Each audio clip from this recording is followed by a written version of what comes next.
बिस्मिल्लाहिर्रहमानिर्रहीम। अस्सलाम वालेकुम व्यूअर्स। आज का हमारा लेक्चर प्रोनाउन के बारे में है। You are watching English Made Easy with Han. Pronoun जिसको उर्दू में हम क्या कहते हैं, इस्म ज़मीर। A word used instead of a noun is called pronoun. ऐसा लफ्ज़ जो किसी नाउन की जगह पे इस्तेमाल किया जाए उसको हम कहते हैं प्रोनाउन। उर्दू में हम कहते हैं इस्म ज़मीर। इसकी 9 किस्में हैं। इट हैज़ 9 काइंड्स और classes. First of all, let me enumerate all those kinds. Personal pronoun, reflexive pronoun, emphatic pronoun, demonstrative pronoun, indefinite pronoun, relative pronoun, interrogative pronoun, distributive pronoun, and reciprocal pronoun. These are the 9 kinds of pronoun. तो चलते हैं जी पहली किस्म की तरफ। पहली किस्म क्या है? Personal pronoun. इस पर्सनल प्रोनाउन को समझने के लिए आपको इस टेबल की तरफ गौर से देखना पड़ेगा, इसको समझना पड़ेगा। डियर व्यूअर्स, जैसा कि आप देख रहे हैं कि सबसे पहले क्या है? पर्सन। पर्सन के नीचे सारी तफसील लिखी है। First person, second person, third person. आगे डिटेल के साथ बताया गया है कि फर्स्ट पर्सन में कौन कौन से प्रोनाउन शामिल हैं, सेकंड पर्सन में कौन कौन से प्रोनाउन शामिल हैं और थर्ड पर्सन में कौन कौन से प्रोनाउन शामिल हैं। सबसे पहले इसकी एक पर्सनल प्रोनाउन की एक स्टेट है, हालत है। उसको हम कहते हैं नॉमिनेटिव केस या सब्जेक्टिव केस। नॉमिनेटिव केस या सब्जेक्टिव केस। उसमें क्या है? I, we, you, he, she, it, they. जब ये फ़ाइल के तौर पे इस्तेमाल होते हैं, काम करने वाले के तौर पे इस्तेमाल होते हैं, तो हम ये लफ्ज़ इस्तेमाल करते हैं। आई का मतलब मैं, वी का मतलब हम, यू तुम, ही वो मर्द के लिए, मेल के लिए, मैस्कुलिन के लिए, शी फेमिनिन के लिए, औरत के लिए, इट इम्पर्सनल प्रोनाउन हम इसको कहते हैं। It impersonal pronoun. ये किसी भी बेजान चीज़ के लिए या जानवर के लिए हम इट का इस्तेमाल भी करते हैं, और बाज़ औक़ात हम इसको किसी ऐसी चीज़ के लिए भी इस्तेमाल करते हैं जैसा कि इट रेन्स। अब इट रेन्स, इट बुनियादी तौर पर हमारा प्रोनाउन आता उस वक्त है कि जब पहले कोई नाउन हो। नाउन की जगह पे हम जो लफ्ज़ लगाते हैं उसको हम कहते हैं प्रोनाउन। अब यहाँ इट का मतलब क्या है? The rain rains. The rain rains. तो इट को हम कहते हैं impersonal pronoun. It is fine, it is close today, it is 7:30, it is very pleasant. अब यहाँ पे ये it as an impersonal pronoun इस्तेमाल हुआ है। ये याद रखिएगा कि it as an impersonal pronoun. आगे third person singular, he she it they, ये क्या है? थर्ड पर्सन है। He she it third person singular, वाहिद है। एंड दे जो है ये ही शी इट सब की जमा है, ये प्लूरल फॉर्म है। ही की भी दे, शी की भी दे, इट की भी दे, ये इनकी प्लूरल फॉर्म है। तो दे मर्द के लिए भी, औरत के लिए भी, मुज़क्कर के लिए भी, मुअन्नस के लिए भी, जमा के तौर पर। तो ये सारा हमारा क्या सब्जेक्टिव केस है। फ़ाइल के तौर पर जब ये काम करने वाले के तौर पर इस्तेमाल होते हैं तो ये अल्फाज इस्तेमाल होते हैं। उसके बाद है पॉसेसिव केस। अब ये पॉसेसिव केस, इसको आपने इंतहाई गौर से देखना है कि पॉसेसिव केस, इसको हम पॉसेसिव केस और पॉसेसिव एडजेक्टिव भी कहते हैं। आप सोचेंगे कि प्रोनाउन के अंदर एडजेक्टिव कहाँ से आ गया? अब चूंकि ये प्रोनाउन की एक किस्म है, आई की पॉसेसिव केस कौन सा है? माई। वी का पॉसेसिव केस कौन सा है? आवर, OUR, और। यू का पॉजेसिव केस क्या है? योर। ही का पॉजेसिव केस हिज। शी का पॉजेसिव केस हर। इट का पॉजेसिव केस इट्स। याद रखिए it's ITS without apostrophe. Apostrophe नहीं लगाना, क्योंकि अगर आप अपोस्ट्रॉफी लगाते हैं तो उसका मतलब बन जाएगा इट इज। वो है इट इज की कंट्रैक्शन। लेकिन इट्स, इसका, इसकी, इसके का मतलब देने के लिए ITS विदाउट अपोस्ट्रॉफी। इस बात को गौर से सुनिएगा, याद रखिएगा। दे, देयर। देयर क्या है? ये पॉजेसिव केस है, प्लूरल फॉर्म है। तो ये सारे क्या थे? पॉजेसिव केसेस थे पर्सनल प्रोनाउन के। अब ये पॉजेसिव केस, इसको हम पॉजेसिव एडजेक्टिव भी कहते हैं। जैसे this is my book, this is my pen, that is your house. अब यहां पे that is your house, house noun है, योर पॉजेसिव केस है। अब नाउन के मानी में जो लफ्ज इजाफा करता है उसको हम क्या कहते हैं? एडजेक्टिव। ये उसकी डेफिनेशन में है कि ऐसा लफ्ज जो किसी नाउन के मानी में इजाफा करे उसको हम क्या कहते हैं? एडजेक्टिव कहते हैं। तो your house, my book, your house, my book, my house, my pen, तो ये सारे क्या है? नाउन के मीनिंग में इजाफा कर रहे हैं। My, your, his, her, their etcetera. तो ये सारे क्या हैं? उसके बाद नाउन आ रहा है, तो इसलिए हम इनको कहते हैं पॉसेसिव एडजेक्टिव। अब इसको आप दूसरी अगली हालत देख लें। आगे ऑब्जेक्टिव केस है। अब ऑब्जेक्टिव केस से पहले मैं इस पॉसेसिव एडजेक्टिव और पॉसेसिव प्रोनाउन, पॉसेसिव एडजेक्टिव और पॉसेसिव प्रोनाउन के साथ साथ आपको वजाहत करता जाऊं, जिसको हम पॉसेसिव प्रोनाउन या जेनेटिव केस भी कहते हैं, इजाफी हालत भी कहते हैं। अब this book is mine, this book is mine, this house is yours. अब यहां पे माइन एंड योर्स, इनके बाद नाउन नहीं है। इनसे पहले बेशक है लेकिन इनके बाद नाउन नहीं है। इस वजह से हम इनको कहते हैं पॉसेसिव प्रोनाउन या जेनेटिव केस। पॉसेसिव एडजेक्टिव और पॉसेसिव प्रोनाउन में डिफरेंस पता चल गया। This is my book, possessive adjective my book. This book is mine, possessive pronoun. This is your house, possessive adjective your house.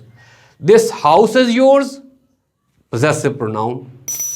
उम्मीद करता हूं कि आपको समझ आ गई होगी। अगली बात है ऑब्जेक्टिव केस। ऑब्जेक्टिव केस जिसको हम एक्यूजिटिव केस भी कहते हैं, एक्यूजिटिव प्रोनाउन भी कहते हैं। आई का ऑब्जेक्टिव केस क्या है? मी। वी का ऑब्जेक्टिव केस क्या है? अस। यू का ऑब्जेक्टिव केस क्या है? यू। ही का ऑब्जेक्टिव केस हिम। शी का ऑब्जेक्टिव केस हर। इट का ऑब्जेक्टिव केस इट। और दे का ऑब्जेक्टिव केस क्या है? देम। डियर व्यूअर्स, यहां पे आपने चंद एक प्रोनाउन ऐसे देखे होंगे।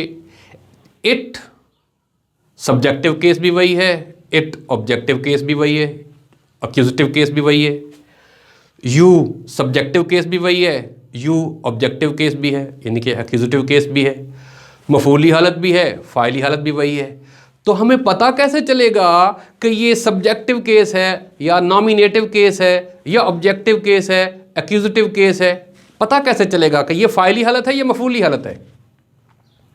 तो एक बात पल्ले बांध लें, आसान सा फार्मूला, कि जब भी वर्ब और प्रेपोजिशन के बाद, वर्ब और प्रेपोजिशन के बाद प्रोनाउन की हालत आएगी, यू आए या इट आए, तो वो मफऊली हालत होगी, एक्यूजिटिव केस होगी, ऑब्जेक्टिव केस होगा।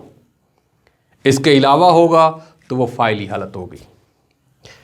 तो ये बात क्लियर हो गई कि यू फाइली भी है, यू मफूली भी है, इट फाइली भी है, इट मफूली भी है। तो पता चल गया कि वर्ब और प्रेपोजिशन के बाद अगर इट और यू आता है तो वो ऑब्जेक्टिव केस है, मफूली हालत है, एक्यूजिटिव केस है। Examples, he said to me या ही टोल्ड मी। अब यहां पे आप देख रहे हैं कि टू प्रेपोजिशन है। He said to me, he said to I नहीं हो सकता, वजह टू प्रेपोजिशन है, तो प्रेपोजिशन के बाद ऑब्जेक्टिव केस आता है। ही टोल्ड मी, अब टोल्ड क्या है, ये टोल्ड वर्ब है, टोल्ड वर्ब, वर्ब के बाद क्या होगा, फिर मफूली हालत, ही टोल्ड मी। इसको एक और तरह से देखते हैं जी। She said to her, she said to her, अब हर मफूली हालत है, हर मफूली हालत है, टू प्रेपोजिशन है, टू प्रेपोजिशन के बाद मफूली हालत आई। अब हर चूंकि पजेसिव केस भी है तो यहां पे आपको ये बात क्लियर हो गई कि टू के बाद जो हर आया है ये ऑब्जेक्टिव केस है, मफूली हालत है। Is it clear? He requested them, she requested him, अब रिक्वेस्टेड वर्ब है। He suggested him, I suggested him, they suggested me, they proposed मी। अब ये प्रपोज, सजेस्टेड, रिक्वेस्टेड, टोल्ड, ये सारे क्या हैं, वर्ब है। तो वर्ब के बाद हमेशा ऑब्जेक्टिव केस आता है, मफूली हालत आती है, और प्रेपोजिशन के बाद भी हमेशा ऑब्जेक्टिव केस और मफूली हालत आती है। नेक्स्ट पॉइंट है जी reflexive pronoun. Reflexive pronoun myself, himself, their self, yourself, them self, herself, ये जो सेल्फ वाले जितने भी प्रोनाउन होते हैं उनको हम क्या कहते हैं, रिफ्लेक्सिव प्रोनाउन, रिफ्लेक्सिव प्रोनाउन। अब इसकी थोड़ी सी तफसील गौर से सुनिएगा। रिफ्लेक्सिव प्रोनाउन ऐसा लफ्ज़ होता है जो कि बैक मारता है, बैक करता है, रिटर्न्स बैक, कि आपका जो एक्शन है उस एक्शन को रिटर्न बैक करता है, उसके लिए हम इसको कहते हैं रिफ्लेक्सिव प्रोनाउन। जैसा कि you will hurt yourself, she hurt herself, I can take care of myself, I can take care of myself. अपने ही एक्शन को जो रिटर्न करता है उसको हम कहते हैं, उसके साथ जो सेल्फ वाला लगता है उसको हम कहते हैं रिफ्लेक्सिव प्रोनाउन। तो ये बात क्लियर हो गई। नेक्स्ट, चंद एक लफ्ज़ याद रखिए, उन लफ्ज़ों के साथ रिफ्लेक्सिव प्रोनाउन लगाना ज़रूरी है, जैसा कि avail, enjoy, absent, avenge, acquit, injure, amuse. अब ये ऐसे लफ्ज़ हैं कि इनके साथ रिफ्लेक्सिव प्रोनाउन लगाना ज़रूरी है, जैसा कि I availed myself of the opportunity, I availed myself of the opportunity। अब availed myself, avail के साथ रिफ्लेक्सिव प्रोनाउन लगाना ज़रूरी है। He avenged himself on the enemy, let us enjoy ourselves। अब ये देख रहे हैं कि इन लफ्ज़ों के साथ ये रिफ्लेक्सिव प्रोनाउन लगाना ज़रूरी, ये लफ्ज़ याद रखने हैं। Enjoy, avenge, avail, absent, acquit, injure, amuse, इन लफ्ज़ों के साथ जब भी ये लफ्ज़ आएंगे इनके साथ रिफ्लेक्सिव प्रोनाउन लगाना ज़रूरी है।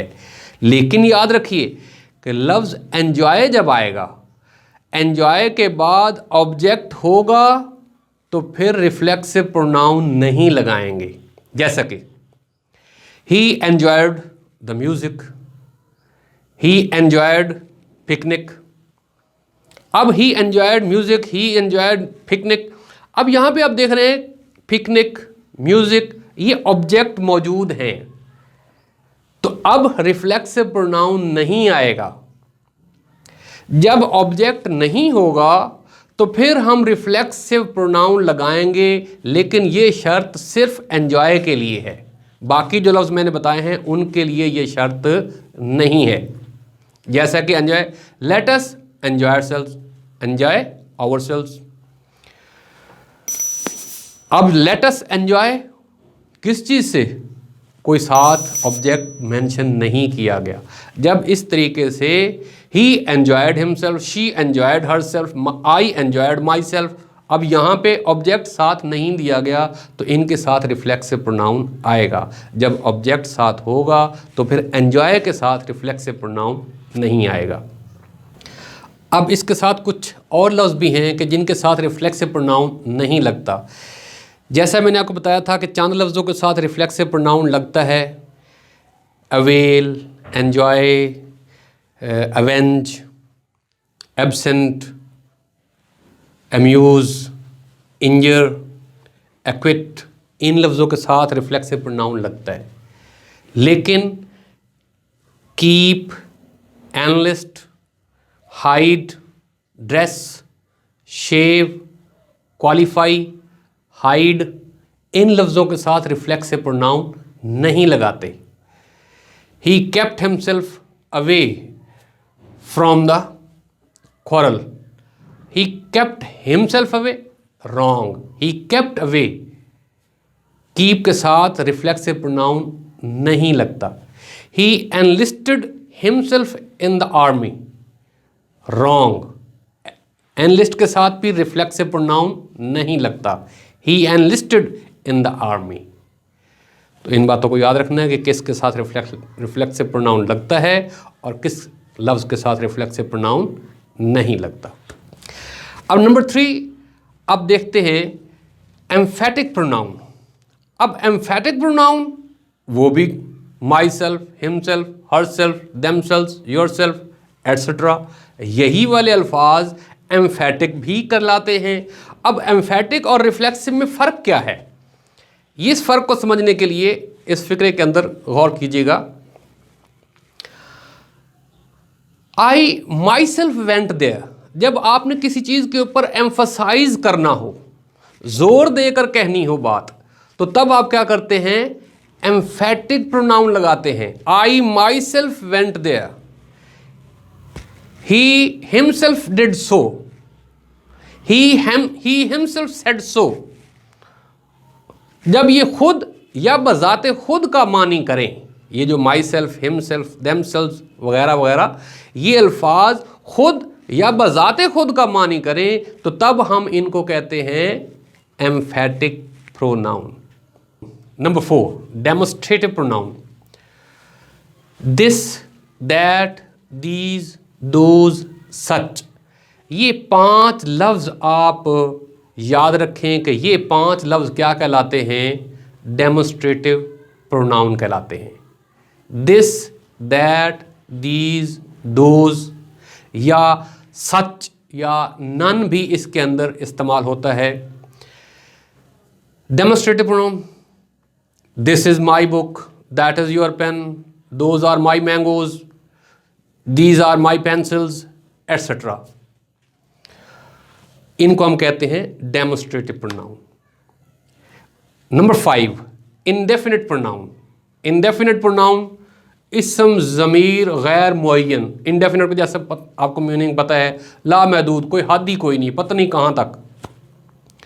तो ऐसे अल्फाज जिससे तादाद का पता ना चलता हो, हद का पता ना चलता हो, गैर मुअय्यन हो, तो वो अल्फाज जैसा कि some, many, all, other, anybody, nobody, somebody, one, इस तरह से ये अल्फाज क्या कहलाते हैं, indefinite pronoun. Some boys are attending the meeting, somebody is making a mistake, somebody is making a mischief, somebody is committing theft, nobody is arriving, many boys are enjoying themselves। तो इस तरह से ये सारे अल्फाज क्या कहलाते हैं, indefinite pronouns. Number 6 relative pronoun. ये प्रोनाउन बहुत ज़्यादा अहम है, इसको गौर से सुनिएगा कि ये किसी न किसी नाउन को ये रिलेट करता है, उसका अगले के साथ ताल्लुक़ को जोड़ता है, इसको गौर से सुनना है। हु, विच, एंड दैट,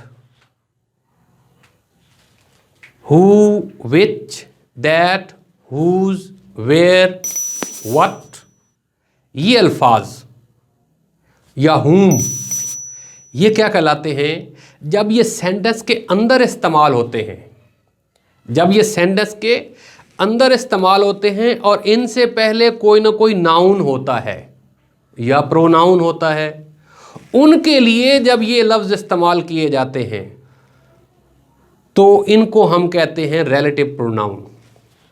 अब एक सेंटेंस है, this is the boy who came first, ये वो लड़का है जो अव्वल आया। अब उर्दू में ये तीन लफ्ज़ याद रखिए, हु, विच और दैट, हु, विच और दैट, ये तीन लफ्ज़ रिलेटिव प्रोनाउन के तौर पे इस्तेमाल होते हैं जब सेंटेंस के अंदर इस्तेमाल होते हैं किसी भी नाउन को रिलेट करने के लिए, प्रोनाउन को रिलेट करने के लिए।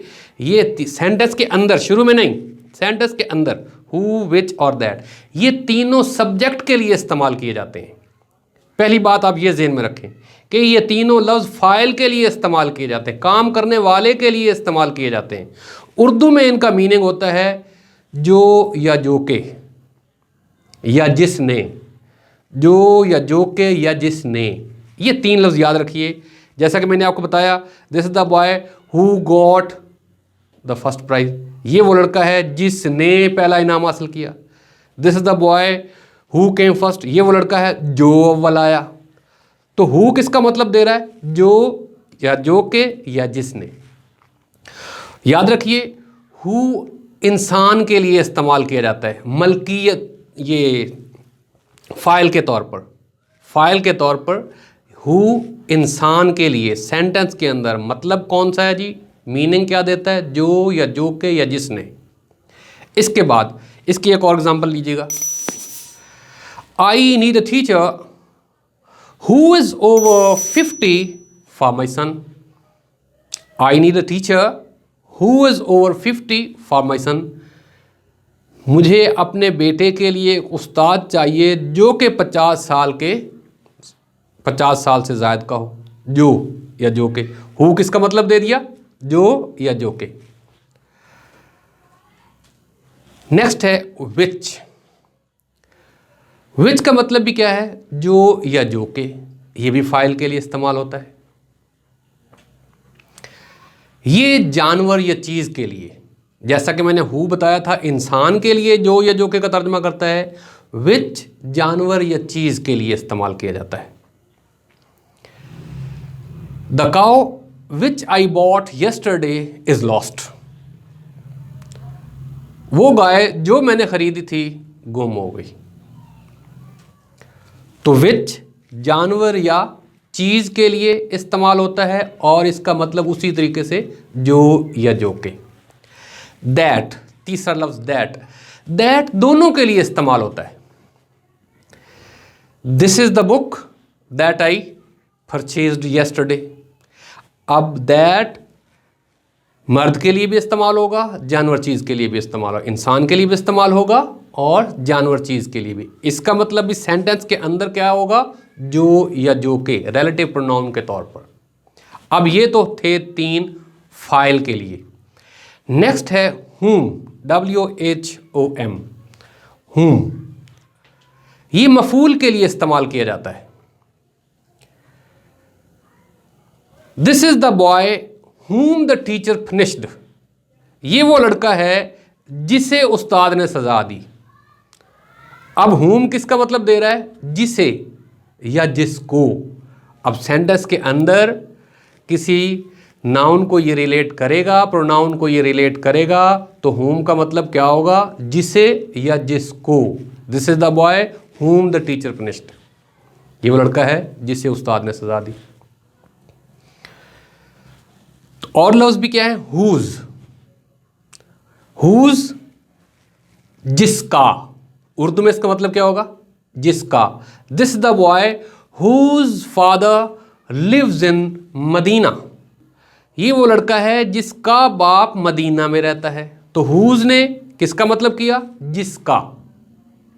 तो मलकियत जाहिर करने के लिए सेंटेंस के अंदर जिसका का तर्जमा whose से किया जाता है। अब सेंटेंस के अंदर लफ्ज वेयर आ जाए, WHERE, वेयर, ये जहां का मतलब देता है। This is the place where I was born, this is the place where I was born, ये वो जगह है जहां मैं पैदा हुआ। जहां, तो जहां का तर्जमा किससे हुआ? वेयर से। तो वेयर भी क्या है? ये रिलेटिव प्रोनाउन है। तो व्यूअर्स, मैंने आपको बताया हु, विच, दैट, ये तीन लफ्ज फाइल के लिए रिलेटिव प्रोनाउन के तौर पे इस्तेमाल होते हैं, सेंटेंस के अंदर इस्तेमाल होते हैं। इनका मतलब होता है जो या जो के या जिसने। दूसरा है हुम, मफऊल के लिए, ऑब्जेक्ट के लिए इस्तेमाल होता है, और इसका मतलब क्या होता है? जिसे या जिसको। नेक्स्ट है हुज, जिसका मतलब क्या है? मलकियत जाहिर करने के लिए, पोजेशन के लिए, जिसका मतलब उर्दू में क्या होगा, हिंदी में क्या होगा? हुज, जिसका, जिसकी, जिसके, इस किस्म के इसके उर्दू या हिंदी में मीनिंग बनेंगे। वेयर, ये प्लेस के लिए, जगह के लिए, जहां का मतलब करने के लिए। मतलब क्या होगा? इंग्लिश में लफ्ज़ क्या होगा? वेयर। उर्दू में इसका मीनिंग क्या होगा? जहां। Number 7, interrogative pronoun. Dear viewers, इस बात को याद रखिए कि आपने इसको इंटेरोगेटिव नहीं पढ़ना। ये लफ्ज़ क्या है? इंट्रोगेटिव। इंट्रोगेटिव क्वेश्चन वर्ड्स जितने भी होते हैं, व्हाट, व्हेन, वेयर, हाउ, इस किस्म के जितने भी अल्फाज हैं, जब ये सेंटेंस के आगाज़ में इस्तेमाल होते हैं, सवाल के लिए इस्तेमाल किए जाते हैं, तो हम इनको कहते हैं interrogative pronoun. Who, which, why, when, where, how, how many, how much, इस किस्म के ये जितने भी अल्फाज हैं, ये क्या कहलाते हैं? इंट्रोगेटिव प्रोनाउन कहलाते हैं। इंट्रोगेटिव प्रोनाउन के example, what is your name, what's your name, who is knocking at the door, where are you going. अब ये जितने भी मैंने सेंटेंस बोले हैं, ये sentence where, why, who, which, ये सब सवाल के तौर पे इस्तेमाल होंगे, तो हम इनको कहते हैं इंट्रोगेटिव प्रोनाउंस। नेक्स्ट है डिस्ट्रीब्यूटिव प्रोनाउन। डिस्ट्रीब्यूट, जिस तरीके से आपको नाम से ही पता चलता है कि ये तकसीम करने वाले हैं। तकसीम, each, every, either, neither, none, ये वाले अल्फाज क्या कहलाते हैं? ये लफ्ज़ डिस्ट्रीब्यूटिव प्रोनाउन कहलाते हैं। ईच, एवरी, आइदर, नाइदर, ये लफ्ज़ क्या है नी? डिस्ट्रीब्यूटिव प्रोनाउन, तकसीम करने वाले। ईच इस्तेमाल किया जाता है दो के लिए, एवरी इस्तेमाल किया जाता है दो से ज़्यादा के लिए। ये बात याद रखिए, ईच का मतलब भी हर, एवरी का मतलब भी हर। ईच दो में से हर एक, और दो से ज़्यादा में से हर का तर्जुमा करना होगा तो फिर हम एवरी इस्तेमाल करेंगे। इस तरीके से आइदर दो में से एक, नाइदर दो में से एक भी नहीं। Each of the two girls is intelligent, every boy is present here, neither of the two sisters got the prize she expected, either of the two brothers is honest. तो आइदर, नाइदर, ईच, एवरी, ये इस किस्म के लफ्ज़ क्या कहलाते हैं? Distributive pronouns. Last but not the least, reciprocal. Reciprocal pronoun, dear viewers, याद रखिए आपने इसको रेसिप्रोकल नहीं पढ़ना। ये क्या है? Reciprocal pronoun. ये दो किस्म के लफ्ज़ ये रिसिप्रोकल प्रोनाउन कहलाते हैं, ईच अदर और वन अनदर। ईच अदर और वन अनदर, ये दो लफ्ज़ क्या कहलाते हैं? कंपाउंड वर्ड्स क्या कहलाते हैं? Reciprocal pronounce. ईच अदर दो के लिए और वन अनदर दो से ज़्यादा के लिए। जैसे Example, Rizwan and Daniel embraced each other. All the human beings should help one another. अब दो के लिए मैंने each other इस्तेमाल किया, रिजवान एंड दानियल, और ऑल पता नहीं कितने, दो नहीं है, दो मेंशन नहीं है, तो फिर हमने क्या इस्तेमाल किया, वन अनदर। ईच अदर का मतलब एक दूसरे के साथ, वन अनदर का मतलब एक दूसरे के साथ। ईच अदर दो के लिए और वन अनदर दो से ज़्यादा के लिए। आज के हमारे इस लेक्चर काइंड्स ऑफ प्रोनाउन के बारे में कोई भी क्वेश्चन आपके जहन में हो तो you can pose in comment section. Comment section में आप जाके क्वेश्चन करें, आपके हर सवाल का तसल्ली बख्श जवाब दिया जाएगा। और इस बात को भी याद में रखिए कि हर आइटम से मुतल्लिक, हर काइंड से मुतल्लिक हम इंशाल्लाह जल्द ही आपको हर आइटम से मुतल्लिक अलग वीडियो बनाई जाएगी और आपकी तशफ़ी के लिए उसके अंदर क्या क्या मिस्टेक्स होती हैं वो तफसील से बताई जाएंगी। आप जल्दी से हमारे इस चैनल को सब्सक्राइब कर लें ताकि हमारी हर आने वाली वीडियो आपको आसानी से मिलती रहे। हमारा नेक्स्ट वीडियो इंशाल्लाह होगा वर्ब सेक्शन के बारे में, वर्ब के बारे में, वर्ब की काइंड्स के बारे में, वर्ब के यूज़ के बारे में। नेक्स्ट लेक्चर हमारा इंशाल्लाह इस वर्ब के बारे में होगा।